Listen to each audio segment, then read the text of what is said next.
अस्सलाम वालेकुम गाइस, कैसे हैं आप। उम्मीद करता हूं कि आप सब खैरियत से होंगे, खुश होंगे और हमारी दुआ है कि आप हमेशा खुश रहें, हंसते और मुस्कुराते रहें। मेरा नाम है रहमान अनवर और मैं हूं मोहम्मद सुहेल और मैं हूं ज़फर इकबाल। और आज हम इस वीडियो पर रिएक्ट करने जा रहे हैं। इस वीडियो का टाइटल है आखिर श्रीलंका और पाकिस्तान का ये हाल कैसे हुआ, पाकिस्तान की तबाही की वजह क्या है। खान सर की वीडियो है, काफ़ी इंटरेस्टिंग है, तो देखते हैं वीडियो और बाद में देते हैं रिव्यू। अगर वीडियो पसंद आए तो लाइक सब्सक्राइब जरूर कीजिएगा और कमेंट में अपनी राय का इज़हार जरूर कीजिएगा। तो चलो वीडियो करते हैं शुरू।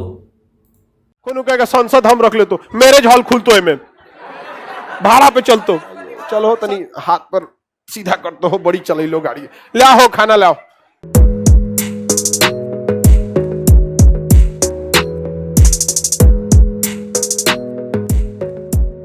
का माहौल मिलेगा। मालदीव टूरिस्ट के लिए बहुत बेहतरीन है।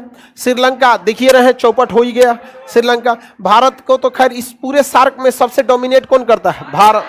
अब नेपाल और पाकिस्तान कहते हैं कि तुम डोमिनेट क्यों कर रहे हो, अपनी सत्ता क्यों दिखा रहे हो, तो भैया तुम ही डोमिनेट कर दो, तुम ही कर दो डोमिनेट। अपने खाने को है नहीं ससुरा तो नहीं, और दूसरा कोई खिया रहा है तो तुम्हारा दिक्कत हो रहा है। अब यहां पे देखिए पाकिस्तान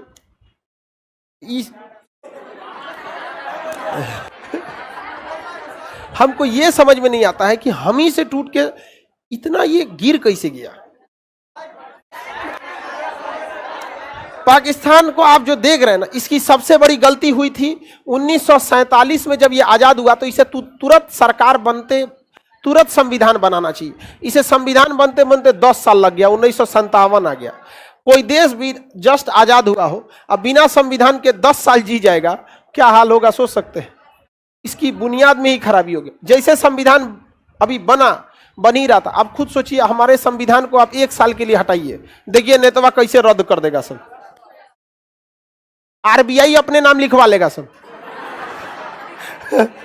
लिखवा लेगा सब, रजिस्ट्री करा के आरबीआई हमारो गिलो।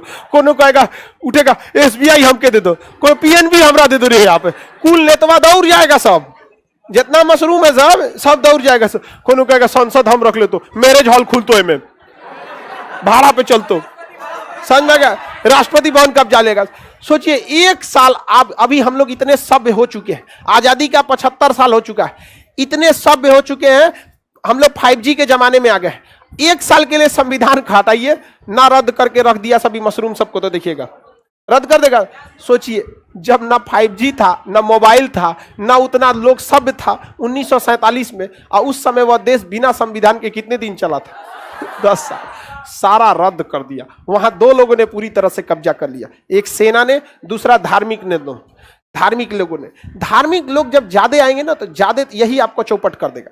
आपके बातों से, आपके पहनावे से, आपके रहन सहन से, आपके घर द्वार से कभी आपका धर्म नहीं झलकना चाहिए। झलक गया तो दिक्कत होता है आपको। श्रीलंका वाले को लगता है कि यही होशियार है। इतना बड़ा चोट्टा था ये महिंद्रा राजपक्षे कि जब ये भारत से आया कि हमरा हम्बन टोटा बंदरगाह बना दीजिए, तो भारत ने कहा कि देखिए आपके इस बंदरगाह पर उतने जहाजें नहीं जाएंगे, आपका पोर्ट ऑफ कॉल नहीं हो पाएगा। वो समझाते रह गए कि हमारा पोर्ट ऑफ कॉल बना देंगे आप, चलिए। अब पोर्ट ऑफ कॉल क्या होता है कि ऐसा बंदरगाह जहां कोई भी जहाजें सामान लोड करने या अनलोड करने के लिए नहीं रुकती हैं, बल्कि मेंटेनेंस के लिए, खाना भरने के लिए, सफाई के लिए, डीजल के लिए, ईंधन के लिए रुकती हैं। उसे क्या कहा जाता है? Port of call. काफी ज्यादा कमाई होती है। अब आप ही समझिए ना, आपका चौराहा पे कोई पेट्रोल एगो जमीन हो गया 2 बीघा, अब वहां एक जगह ढाबा खोल दिए, रेस्टोरेंट खोल दिए, कोल्ड ड्रिंक का खोल दिए, पेट्रोल पंप खोल दिए, हवा भरने वाला मशीन लगा दिए, सर्विस सेंटर खोल दिए, बैठने के लिए आराम करने के लिए खोल दिए, उधर टॉयलेट वॉशरूम बना दिए, हाईवे एकदम चालू है। आप गरीब हो पाएंगे? मार पूरा लाइट लगा दिए, दूरे से दिख रहा है, आया कोनो हाईवे वाला लगा दिया, चलिए आइए चलो तनी हाथ पर सीधा करते हो, बड़ी चल लो गाड़ी ले आओ, खाना लाओ। लगाएगा खाना, फ्यूल भरेगा, रेस्ट करेगा, कमाई हो जाएगा कि नहीं होगा। तो श्रीलंका कह रहा है कि हमको पोर्ट ऑफ कॉल चाहिए। तो भारत ने कहा ना हो तो काहे नहीं होगा, क्योंकि ऑलरेडी यहां सिंगापुर पोर्ट ऑफ कॉल है। यहां से लोग भर के ही निकलते हैं बड़ी बड़ी पानी वाली जहाज में, और सीधे निकलते हैं कहां पे? यूएई में। तो बीचवा में तोरा पास क्या लिए रुकेगा? तो कहा कि ना हो तो नहीं माना, तो ये गया यूरोप के पास, बना दीजिए, तो भी मना कर दिया। तो गया श्रीलंका के पास, चाइना के पास, किसके पास? चाइना। चाइना का ठीक है बना देते हैं। चाइना को पता था, औकात से ज्यादा दे दिया कर्जा, और कर्जा से लिया ब्याज, अब ये पूरी तरह हो गए हैं बर्बाद। जा सच बात तो नहीं, एकदम अच्छा हुआ है। ये भी जेलेंस्की का भाई है समझिए, महिंद्रा राजपक्ष, ये तो पूरा खानदानी चोर है सब। आज इस पे को वीडियो बना दे, चलो आज इस सचवान सबको बनाइए देते हैं, किस तरह से खानदान दर खानदान मिलके क्या खानदानी चोर, टाइटल रहेगा खानदानी चोर ने डुबाया श्रीलंका। अब बोलने में कुछ नहीं जाता है, कई को हमको कहता है सर इस तरह से नहीं ना बोलना चाहिए, हमरा कोई चीज सिखा रहा है, कोनो हम सरकारी पद पर बैठल है, तुम बोलेगा नहीं और हमें बोलना नहीं चाहिए तो फिर बोलेगा कौन? अरे किसी को तो बोलने दो। तो बताइए श्रीलंका चौपट हो गया कि नहीं? सार्क कभी आगे नहीं जाएगा। श्रीलंका को लगता है कि भारत हमें क्यों दबा रहा है, इन दोनों के बीच तमिलों को लेकर समस्या है, क्योंकि यहां से तमिल बहुत सारे लोग वहां रहते हैं और श्रीलंका वाले तमिलों को मार डालते हैं सब। बहुत सारे लोगों को मारा था सर, 4 लाख लोगों को मारा था सभी, तमिल के 4 लाख लोगों को मारा था। LTTE लिट्टे, LTTE लिट्टे से मारा था, पूरा रद्द कर दिया था। तो यहाँ पे डिस्प्यूट है, पाकिस्तान और इंडिया में देख ही रहे, इन चोटों का कुछ कहना ही नहीं है, शांति करा रहा था मार में। यहाँ पर नेपाल वाला को कुछ कहना ही नहीं है, यहाँ पे ये भी जाएगा। श्रीलंका के बाद अगला नंबर नेपाल का है, अगला नंबर किसका है? नेपाल का है, और इसके लिए सबसे ज्यादा जिम्मेदार होंगे KP शर्मा ओली। यहाँ पे भूटान से तो कोई, भूटान के लोग ना काफी ज्यादा मतलब कंजर्वेटिव विचारधारा के, वो बौद्ध धर्म को मानते हैं, कहते हैं हमारे यहाँ का हवा शुद्ध है, पानी शुद्ध है, खाने को मिल रहा है, प्राकृतिक है, खेती करते हैं, कोई टेंशन नहीं है, मार धार के लिए हमारा भारत देख लेता है। उसकी पूरी सुरक्षा की जिम्मेदारी किसकी है? भारत। हमारा कोई टेंशन है ना है, शांति से जी रहा है, खुशहाली के इंडेक्स में इतना आगे है भूटान। और इसी ने ही GDP के जगह पर कहा था कि भाई खुशहाली का भी एक क्या होना चाहिए, मापदंड होना चाहिए। पैसा तो GDP से नापते हैं, खुशहाली भी नापिए। तो भारत ने कहा कि दूर सच नहीं, हमारा कौन चीज में पीस रहा, हम खुशहाली नापेंगे तो हर गली में तो एगो दर्द कहानी सुनने को मिल जाएगा। हमारे यहाँ कोई ऐसा गली नहीं है जिसको आप कह सकते कि ये गली ठीक ठाक मतलब हो गया। यहाँ पर समस्या भारत में गरीबी नहीं है, समस्या ये कि गरीबी और अमीरी में इतना फर्क है कि अमीर लोग इतने आगे आ गए हैं कि उनको पता ही नहीं चलता है गरीबी मतलब होता क्या। वो इतने आगे जा चुके हैं कि उनको 2-4 लाख रुपया लगता है, यार 2-4 लाख रुपए भी नहीं होंगे इनके पास। एक आदमी के पास बैठे तो उनको कहते सर इतना गरीबी है, बताइए घर नहीं बना पा रहा। तो घर बनाने में क्या जाता है खान साहब, 2-4 लाख में तो अच्छे बन जाते होंगे। हम कहे वाह वाह, आप इतने आगे निकल गए ना कि आपको उनका दुख दर्द समझ में नहीं आएगा। आप ऐसा कर रहा है 2-4 लाख में क्या रखा है। अरे भाई यहाँ कई ऐसे लोग हैं जिनके अकाउंट में कभी 25,000 से ज्यादा रुपया नहीं रहा, वो क्या कर पाएगा तुम उसको। तो कई सारी समस्याएं। तो क्या सार्क सक्सेस है? सार्क सक्सेस नहीं। क्या जरूरत है तुमको देश में धर्म को घुसाने की? आप UAE देखो, कंप्लीटली मुस्लिम कंट्री, कभी धर्म चिल्लाया है?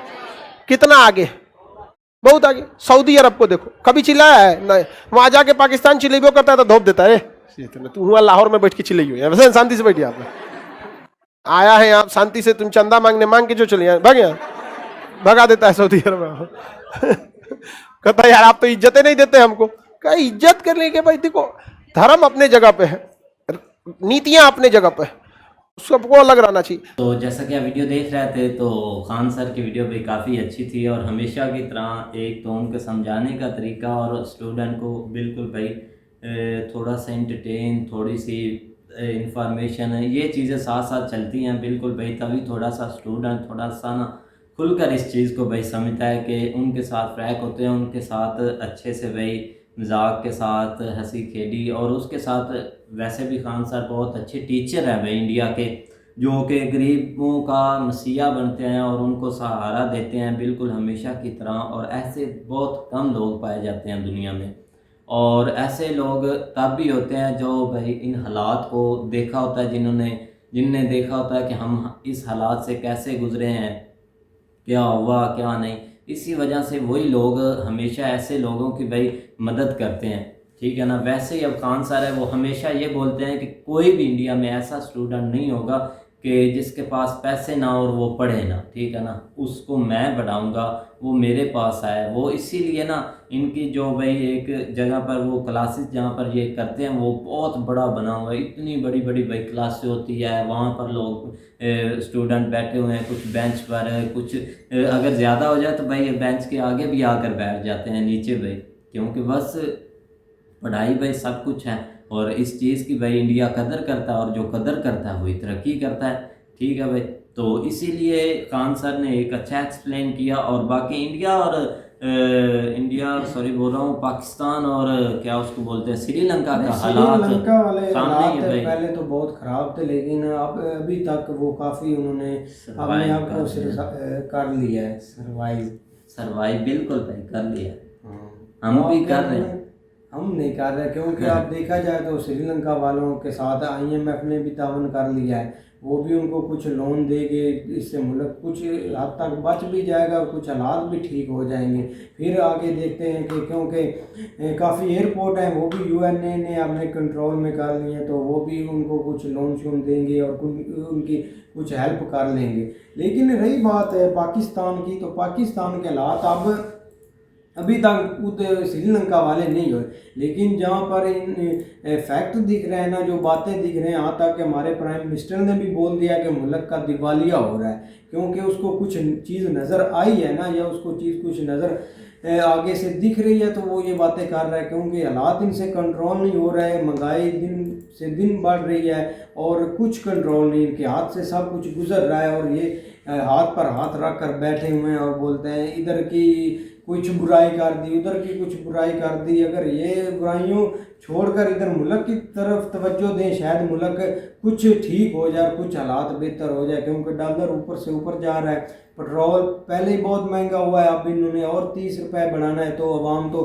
खुद ब खुद सड़कों पर आएगी। अगर कोई आगे से बात करेगा तो लड़ाई झगड़े होंगे, और हालात तो श्रीलंका वाले होंगे ही होंगे। बिल्कुल भाई यही चीज़ है। श्रीलंका वालों ने तो बहुत अच्छा स्टेप लिया है, उन्होंने जो भी वो ख़ानदानी एक सियासत चल रही थी उसको उन्होंने ख़त्म किया है, चाहे वो एक दफ़ा बिल्कुल जो है ना वो नीचे गए हैं, लेकिन ये कि उन्होंने वो चीज़ ख़त्म कर दी है। तो यही इस चीज़ की ज़रूरत जो है हमें भी इधर है। तो ख़ानदान जब जो है ना वो शुरू से लेकर अब तक जो है ना वो मुल्क के साथ एक चिमटे हुए हैं, और उन्होंने जो है ना वो अपनी जो भी उनके जदादें वगैरह अपनी जितनी उनको बल्कि बना ली, लेकिन फिर भी उनकी हवस जो है ना वो ख़त्म नहीं हो रही। तो जिस दिन इधर से वो निकल जाएंगे तो फिर ये है कि इसका भी जो है ना कुछ हो जाएगा। तो बिल्कुल ये सही बात कर रहे हैं कि रात को खुद ही उन्होंने जो है ना वो एडमिट किया है प्राइम मिनिस्टर साहब ने कि हम जो है ना वो दिवालिया हो रहे हैं, हमारे पास तेल परचेज़ करने के लिए भी पैसे नहीं है, जिस तरह श्रीलंका में भी ये हालात थे।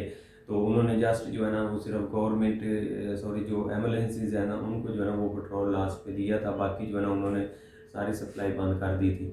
तो ये आस्ता आस्ता के हालात इस तरफ जा रहे हैं, लेकिन बजाय इसके कि इसके ऊपर कोई एक्शन लें या कोई मिल बैठ के जो फैसला करें, उनको दिन रात यही नज़र आ रहा है कि हम इमरान खान की ऑडियो लीक कर देते हैं, इमरान खान की फलाने के साथ ऑडियो लीक कर देते हैं, इमरान खान को गिरफ़्तार कर लेते हैं, इमरान खान उधर क्यों बैठा हुआ है, इमरान खान इधर आ गया है, ये इसको इस तरह गिरफ़्तार करना, उसने ये कर दिया, उसने ये बयान दे दिया, उसने ये दिया, इन चीज़ों के पीछे लगे हुए हैं, लेकिन जो मेन चीज़ें इससे जो है ना वो बिल्कुल हटे हुए हैं। तो उस तरफ जो है ना ये जितनी जल्दी हो सके इनको तवज्जो करनी चाहिए। तो लेकिन फिर भी जो है ना वो हालात अनकर, क्योंकि इन्होंने लास्ट पे पेट्रोल जो है ना वो बढ़ाया इसलिए था कि जो है ना वो डॉलर कंट्रोल हो जाएगा, किसी ने मशवरा दिया था, वो हुआ भी था, लेकिन अब जो है ना उसका असर भी ख़त्म हो गया। कल जो है ना वो 4 रुपये इकट्ठा जो है ना वो डॉलर रेट फिर जो है ना वो बढ़ गया। तो इस तरह जो है ना वो हालात ख़तरनाक ही हैं। बिल्कुल भाई, और आप भी दुआ करिए कि हालात अच्छे हो जाएं। तो उम्मीद करते हैं कि गाइस आपको वीडियो पसंद आएगी। अगर पसंद आए तो लाइक सब्सक्राइब जरूर कीजिएगा और कमेंट में अपनी राय का इज़हार जरूर कीजिएगा। अल्लाह हाफिज़।